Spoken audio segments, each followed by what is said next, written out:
Hello guys, നമ്മളിന്ന് പഠിക്കാൻ പോകുന്നത് ഇന്ത്യൻ ഭരണഘടനയെ പറ്റിയിട്ടാണ്. കേട്ട് പഠിക്കാം. അപ്പോൾ ഇന്ത്യൻ ഭരണഘടനയെ പറ്റിയാണ് നോക്കുന്നത്. നമുക്കറിയാം, ഭരണഘടന എന്ന് പറയുമ്പോഴത്തേക്കും ഏതൊരു സ്ഥാപനത്തിൻ്റെയും ഏതൊരു സംഘടനയുടെയും പ്രവർത്തിക്കുന്നതോ നിശ്ചയിക്കുന്നതോ എഴുതപ്പെട്ടതോമായിട്ടുള്ള ഒരു ആധികാരിക പ്രമാണമാണ് ഭരണഘടന.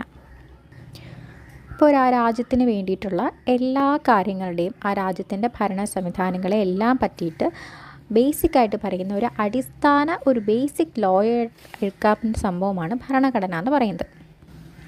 കോൺസ്റ്റിറ്റ്യൂവർ എന്ന് പറയുന്ന ഒരു ലാറ്റിൻ വേർഡിൽ നിന്നാണ് ഭരണഘടന അല്ലെങ്കിൽ കോൺസ്റ്റിറ്റ്യൂഷൻ എന്ന വാക്ക് ഉത്ഭവിച്ചിട്ടുള്ളത്.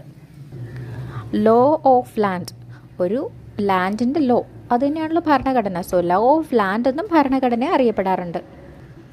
ഭരണഘടന ചെയ്യുന്ന അതിൻ്റെ മെയിൻ ധർമ്മങ്ങൾ അല്ലെങ്കിൽ അതിൻ്റെ ഡ്യൂട്ടീസ് എന്തൊക്കെയാണെന്ന് വെച്ചാൽ, ഭരണഘടന നമുക്ക് ഏകോപനവും ഉറപ്പും നൽകുന്നു, തീരുമാനമെടുക്കാനുള്ള അധികാരം വ്യക്തമാക്കുന്നുണ്ട്, ഗവൺമെൻറ്റിൻ്റെ അധികാരങ്ങൾക്ക് പരിധി നിർണ്ണയിക്കുന്നു, സമൂഹത്തിൻ്റെ ലക്ഷ്യങ്ങളും അഭിലാഷങ്ങളും വ്യക്തമാക്കുന്നു, ജനതയുടെ മൗലിക സത്വം എന്താണെന്ന് വ്യക്തമാക്കുന്നു.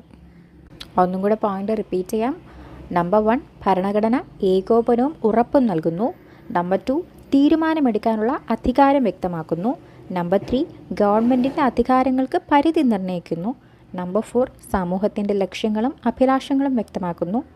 നമ്പർ 5, ജനതയുടെ മൗലിക സ്വത്വം എന്താണെന്ന് വ്യക്തമാക്കുന്നു.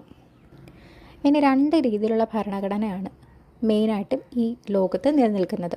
ലിഖിത ഭരണഘടന അല്ലെങ്കിൽ റിട്ടേൺ കോൺസ്റ്റിറ്റ്യൂഷൻ, അല്ലെങ്കിൽ അലിഖിത ഭരണഘടന അല്ലെങ്കിൽ അൺറിട്ടേൺ കോൺസ്റ്റിറ്റ്യൂഷൻ.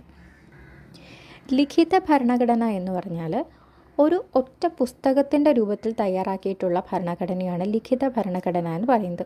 അതായത് നമ്മുടെ ഇന്ത്യ രാജ്യത്തിൻ്റേതുപോലെ തന്നെ എല്ലാ കാര്യങ്ങളും കൂടെ ഒരുമിച്ച് ഒരു പുസ്തകത്തിൻ്റെ രൂപത്തിലുള്ളത് ലിഖിത ഭരണഘടന അല്ലെങ്കിൽ റിട്ടേൺ കോൺസ്റ്റിറ്റ്യൂഷൻ എന്ന് പറയാം.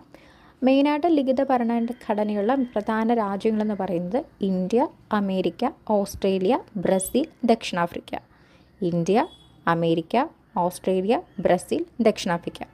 അതിൽ ഏറ്റവും പഴയതായിട്ടുള്ള ഒരു ലിഖിത ഭരണഘടനയുള്ളത് അമേരിക്കയ്ക്കാണ്.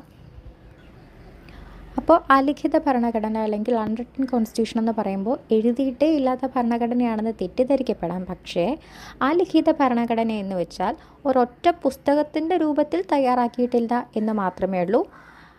ഇത്തരം അലിഖിത ഭരണഘടന ഫോളോ ചെയ്യുന്ന രാജ്യങ്ങളിൽ